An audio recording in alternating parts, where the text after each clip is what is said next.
If you've ever assumed that enough money would finally make the fear stop, this story is for you. There's a particular kind of sleeplessness that has nothing to do with not having enough. It's the sleeplessness of the ones who already have more than they'll ever need and still lie awake, running numbers that make no sense to anyone but them. You may have felt it, that tightness behind the ribs when the number is good, and somehow the fear is louder than ever.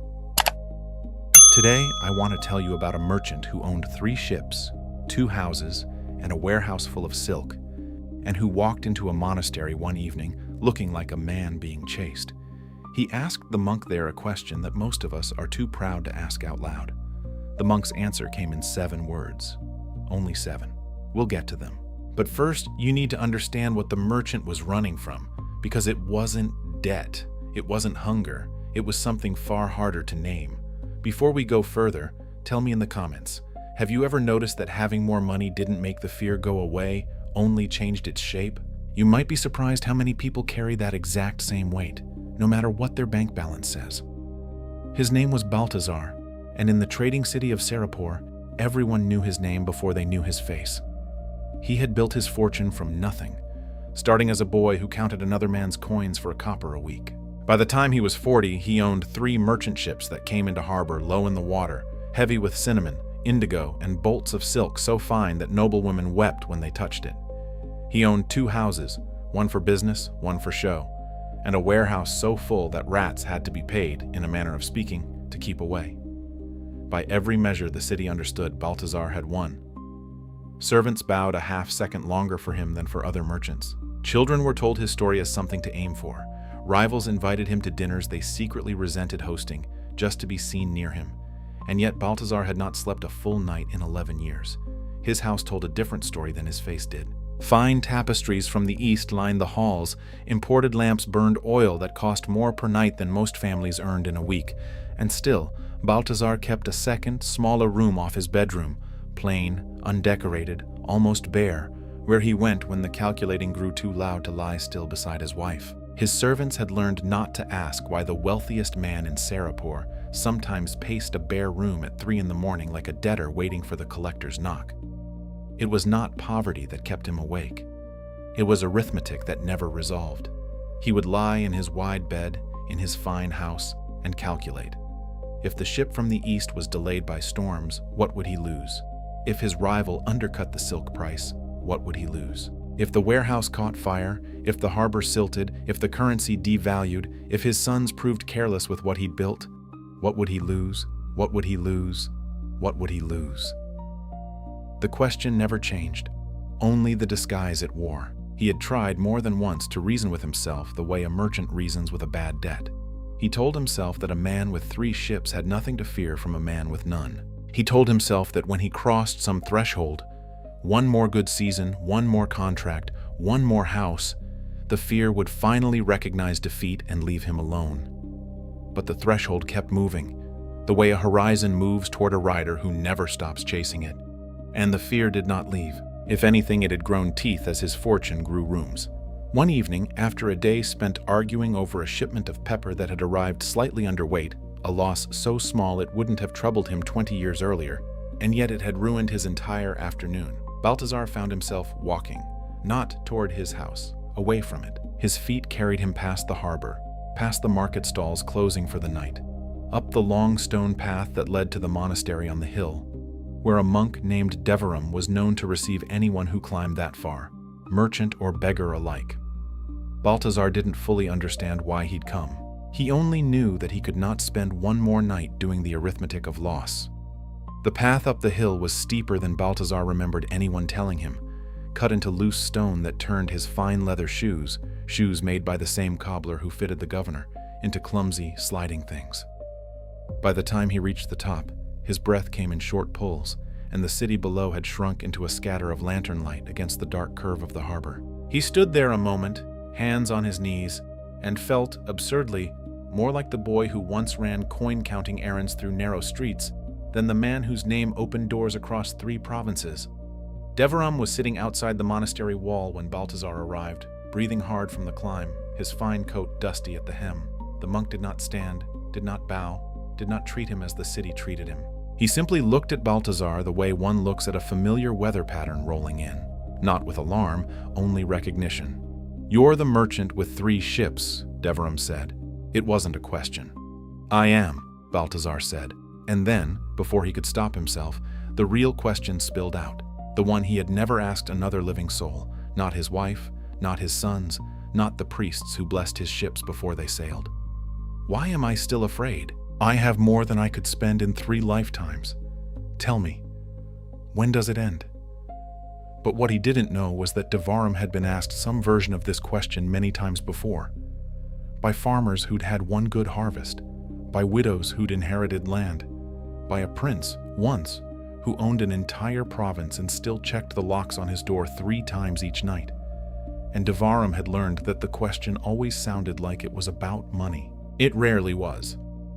"Sit," Devarim said, and Balthazar sat on the cold stone step, still in his fine dusty coat, looking suddenly less like a man who owned 3 ships and more like a boy who had once counted another man's coins for a copper a week. "Remember this detail. It matters later." Devarim asked him to describe a day from 30 years ago, before the first ship, before the first house, a day when he had nothing. Balthazar, confused but obedient, described it. A rented room, a single bowl, bread earned that morning and eaten that same night. Nothing saved, nothing owed. "Were you afraid then?" Devarim asked. Balthazar thought about it honestly for the first time in years. "No," he admitted, surprised at his own answer. "I had nothing to lose." "And now you have everything to lose. So tell me," Devarim said. "On that night 30 years ago, with your 1 bowl and your 1 room, were you, in that moment, actually starving?" "No," Balthazar said slowly. "I had eaten." "Were you, in that moment, actually homeless?" "No. I had the room until morning." "So in that moment," Devarim said, "you had enough, and you knew it. And this is where everything changed for you, though you didn't notice it happening.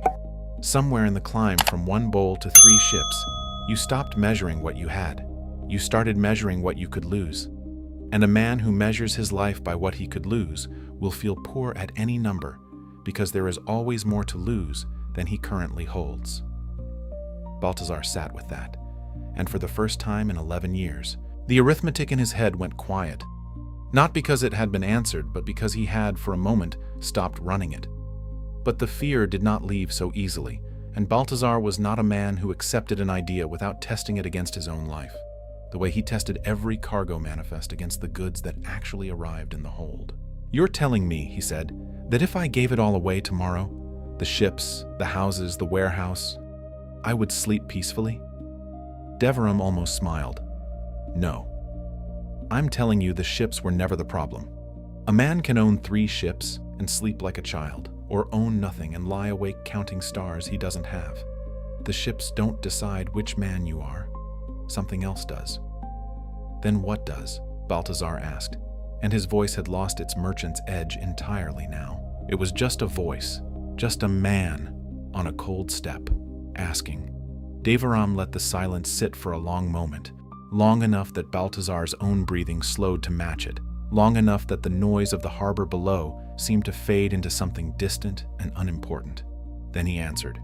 He said it slowly, quietly, without ceremony, the way truth is usually delivered, not with trumpets, but almost as an afterthought, almost too simple to be believed.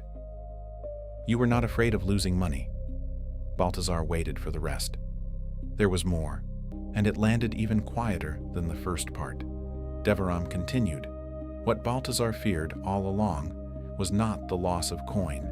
It was the loss of who he had decided he was, now that wealthy had replaced boy who counted coins as his entire identity. Every ship that might sink at sea was, in his mind, a piece of himself sinking.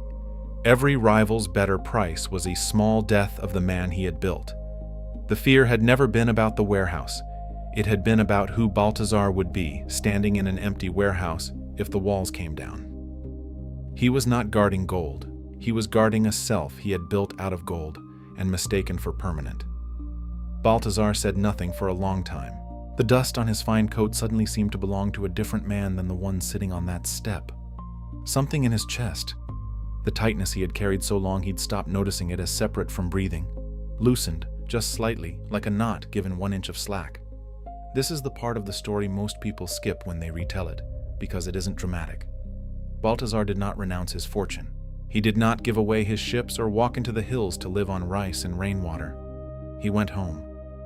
He slept that night for the first time in 11 years, without doing the arithmetic. Not because the ships were suddenly safe. They weren't. Ships are never safe. But because he understood, finally, what Devarim meant and what generations of teachers before him had tried to say in 100 different ways. Attachment is not the same thing as ownership. You can own 3 ships and be free. You can own nothing and be enslaved. The chain isn't made of gold. It's made of the belief that gold is who you are. That merchant is you. Every time you refresh a balance and feel your worth rise or fall with the number on the screen, that merchant is you. Every time a slightly smaller number than you hoped for ruins an afternoon that had nothing wrong with it a moment before. Rich people are anxious too, not despite having more, but often because of what more quietly asks them to believe about themselves along the way. The house doesn't cause the fear. The identity fused to the house does. This is the difference between attachment and sufficiency. Attachment says, I am what I hold, and therefore I must never stop holding. Sufficiency says I have enough right now to be who I actually am, and what I hold is simply something I'm carrying for a while, not something I've become. You don't need 3 ships for this to apply to you. You need only a number you check with dread, a comparison you make without meaning to, a version of yourself you're terrified of becoming if the number ever drops. The fear Balthazar felt on his cold stone step is the same fear that follows a person checking a banking app in the dark, hoping the number will finally say they're safe. It never quite does. It was never designed to. Only you can say that. So here is something small and real you can do, starting tonight, not as a financial strategy, but as a way of loosening the same knot Balthazar loosened on that step. First, tonight, before you sleep, write down 3 things you have right now that no market crash and no bad month could take from you. Not possessions, presence. A person who would sit with you if things went wrong. A skill no one can repossess. A morning you're still able to wake up into. Second, choose 1 number you check compulsively. A balance, a portfolio, a comparison to someone else's life. And for 1 week, check it only once at a fixed time you choose. Notice what the extra checking was actually trying to soothe. It was rarely the number itself. Third, the next time you feel that specific tightness, the one that shows up not when you have too little, but when you imagine having less than you do now, pause and ask Devarim's question of yourself. In this exact moment, right now, do I have enough to be fed, sheltered, and whole? Usually, the honest answer is yes. The fear is about a future that hasn't happened, borrowed forward into a present that was actually fine. You are, in this instant, more like the merchant with 1 bowl and 1 rented room than you are like the imagined version of yourself standing in a ruined warehouse. And yet the fear insists on treating the second man as more real than the first.